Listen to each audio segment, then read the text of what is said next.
Every story must start with a beginning, as all stories must, and ours begins with a prophecy. It was given out to King Acrisius of Argos that his grandson would someday overthrow him.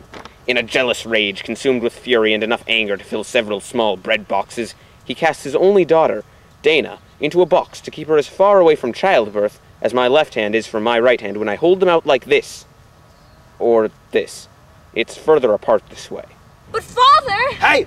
Hey! Hey! Shut up, you! Hey! However, King Acrisius was not entirely cruel. He had constructed a small hole in the box for servants to give her tidbits and tidings and kibbles and bits during feeding time. But that hole also fit something else. Something that would not normally fit through such a small hole. Something called Jupiter, aka Zeus, that visited her in the night and soon impregnated her with a child. But the result of her nighttime visits was soon found out. Madame, your tidbits and tidings and kibbles and such. Jupiter not had a baby! Oh, I see. And her father was informed. Sir, your daughter happens to have had a child with Jupiter. Goodness gravy! Not wanting to invoke the mighty wrath of an imposing figure such as Zeus by killing his child, King Acrisius cast Dana and her child into another box and cast that box into the ocean. King Acrisius would have used the first box to save precious wooden materials, but that box had a hole in it, so she would have drowned. That would have killed her, and then she would be dead, and the king didn't want that. He wanted her to starve to death. But in cases like this, it is important to remember that there is always a fisherman who is also starving to death. In our case, that fisherman was a fisherman named Dictys, not merely a metaphor. Yep, good day so far. Still fishing. Gotta look on the bright side of things. Starving is just a state of mind. And soon in the distance, a box began to float to the fisherman. The box was just large enough to fit. All my starvation! If I can catch the box and put all my starvation into it, I'll never go hungry again! And he caught the box and was about to rid himself of his burden, when suddenly he found the box to be full of person. 2 of them! Dana and her child Perseus. Well, Dictys couldn't put his starvation into the box while it was full. In fact, I don't think that you can actually fill a box with starvation. No, you definitely can't. In any case, Dictys took Dana and baby Perseus under his wing, and I mean that in the most literal way possible. Days passed, and Dictys one day decided to introduce Dana to his brother, Polydectes, who happened to be king of the island.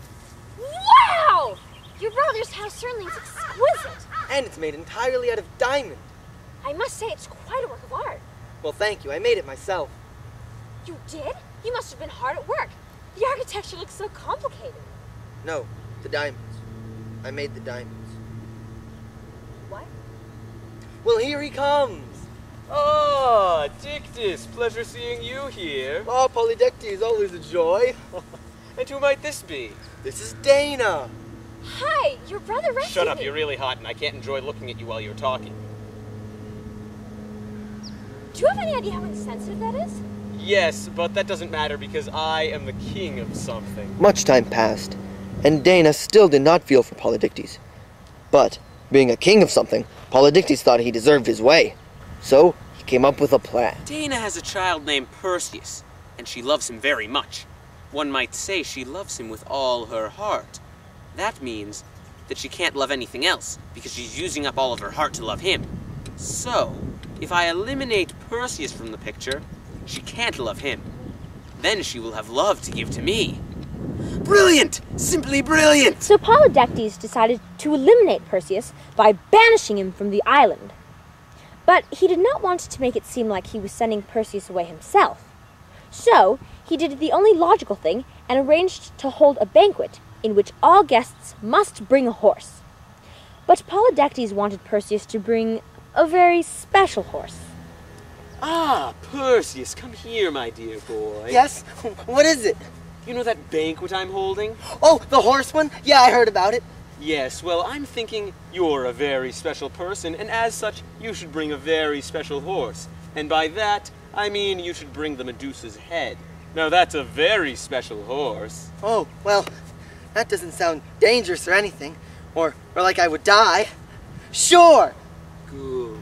Perseus set out on his way, filled with pride and joy. But Perseus didn't really have any idea of where he was supposed to go, and just got himself hopelessly lost and depressed and tired.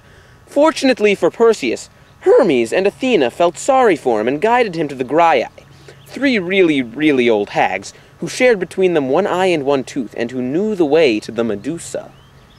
However, the Graiai were fickle and smelled somewhat like very old fish, and refused to answer Perseus's question.